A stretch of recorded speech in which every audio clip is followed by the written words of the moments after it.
The Trump administration is ready to recognize Russian control of Crimea as part of a framework to end the Ukraine conflict, sources say. The Trump administration is ready to recognize Russian control of Crimea as part of U.S. proposal to drive an end to the war with Ukraine, an official familiar with the framework told CNN on Friday. Crimea, southern Ukraine, has been under Russian occupation since it was illegally annexed in 2014. Four other Ukrainian regions, Donetsk, Lugansk in the east and Kherson and Zaporizhzhia in the south, have also been partially occupied by Russia since its full-scale invasion in 2022. There has been no immediate comment from Kiev, but the suggestion the U.S. could recognize Russia-controlled Crimea is unlikely to be welcomed. Ukrainian President Zelensky said in March that his government would not recognize any occupied territories as Russian, calling that a red line. Zelensky said at the time that the territories would probably be one of the most sensitive and difficult issues in peace negotiations, adding that for us the red line is a recognition of Ukrainian temporarily occupied territories. As Russian, we will not go for it. The U.S. proposal for an end to the war would also put a ceasefire in place along the front lines of the conflict. The framework was shared with the Europeans and Ukrainians in Paris, France, on Thursday.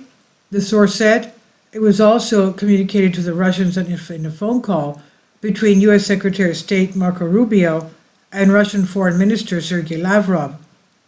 Despite U.S. President Donald Trump's claim that he would be able to end the war in Ukraine in one day, American attempts to reach a peace agreement have largely stalled in the face of Russian intransigence, leading to a growing sense of frustration in the White House.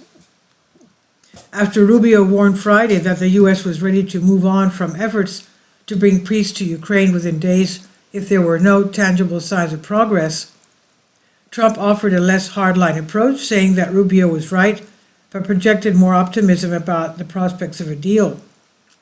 Pressed on a timeline for the U.S. to walk away, Trump said, "No specific number of days, but quickly we want to get it done."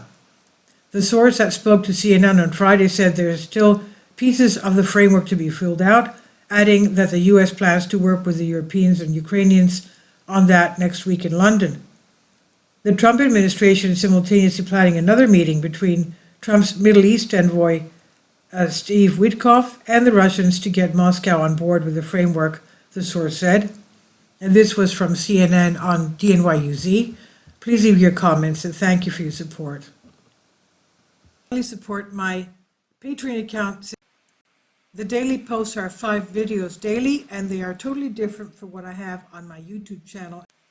Thank you so much for your support and that you find all my content so interesting. You'll find the Patreon account details in the description box below.